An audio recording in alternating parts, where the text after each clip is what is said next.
I started the PA about 6 years ago. I had started right as we built our world-class performance facility in Midtown. We had moved down from Harlem to Midtown to be more central and easier for our players to access. So I started there to help kind of lead the services for our players on site at the facility, as well as help out with anything that they needed when they came to visit, given my background as an athletic trainer. So I was there for them as they came in.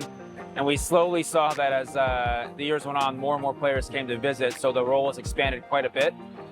We also, unfortunately, had to endure COVID a bit, so I also had a lot more responsibility with health and safety protocols than the NBA, but we're closely with the league to negotiate those so that we could return to play in the year of 2020 and then also continue to play in 2021 and 2022 as well. So my role, I guess, in a nutshell is hard to describe, but it's everything from player services on site at the facility when they come in and visit, to player services off site at events and initiatives that we do throughout the year, as well as educational stuff, and then policy and protocol, and working closely with the league on that stuff throughout the entirety of the year.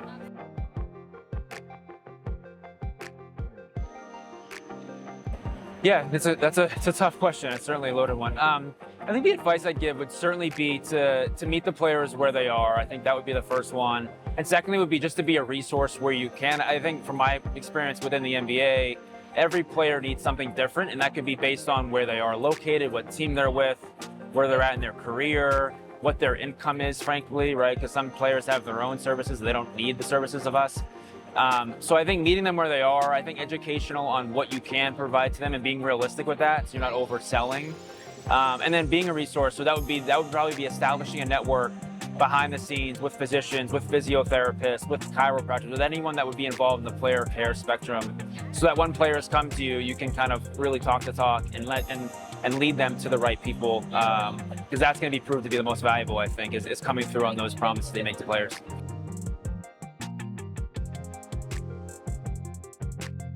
So it's certainly a little bit different, right? Because the players in the NBA all have their team medical staffs, what we find to be mostly very good. When issues arise with the medical staffs, we try to intervene. We usually use the agents as a buffer to get there, if not directly to the players. So I think one of the keys to there is engaging the stakeholders so that players, if they're not thinking solely about the PA when they're injured or something happens, they can also fall back on that resource and not forget about it. So I think engaging the stakeholders around the player, whether it's agent, whether it's manager, whether it's family, so that they know that there's a service there for them. Because I think a lot of times what we see is the players simply just don't know that it's available for them.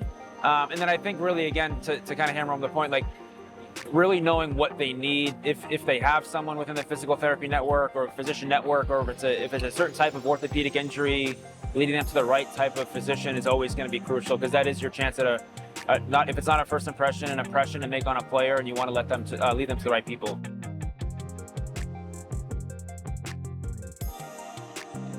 So I think that the two big ones are, well, the first big one I'll speak on is collectively bargain, and that's a second opinion list. So we have in our agreement with the league that a player is able to seek a second opinion for an injury that is, there's a few caveats, but one would be over 2 weeks long, or an injury that would require surgery, or an injury that they think requires surgery that the team does not. So under those circumstances, plus two other, a player can seek a second opinion, and that second opinion is paid for by the team as long as they're notified in writing. And that's all the expenses related to that second opinion. And I think that's really actually just good practice in medicine. I think, frankly, every person should probably get multiple opinions on something, especially if it's a career-altering injury, if it's something that's causing you a tremendous amount of pain. So it's probably just good medical practice, but specifically in professional sports, we've seen the impact that injuries can have on a career. So I think getting multiple opinions, if not at least two, on a certain injury is important, because we've seen plenty of physicians or plenty of people that have their own agenda, not all physicians, but some do, and that agenda may not be beneficial to the player. So that second opinion list we've negotiated with the league has a bunch of physicians on there that we've handpicked that are based all over the country, and that our players can utilize throughout the season when there is maybe a disagreement with the team, or when they just want another opinion on an injury.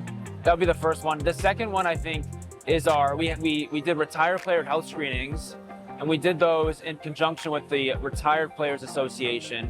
We did those for about 6 years, and those are free to all retired players, both men and women. And it was cardiac primarily, so they could get a free EKG and echo, which if you've ever had one, you know how hard it can be to get one and how expensive. And then we've also incorporated musculoskeletal care as well. So really a bunch of tests that players would probably have to pay out of pocket for or use their health insurance plan if they had it, as well as take multiple weeks to do. We try to provide to them in an hour and a half really on site, and it's all free.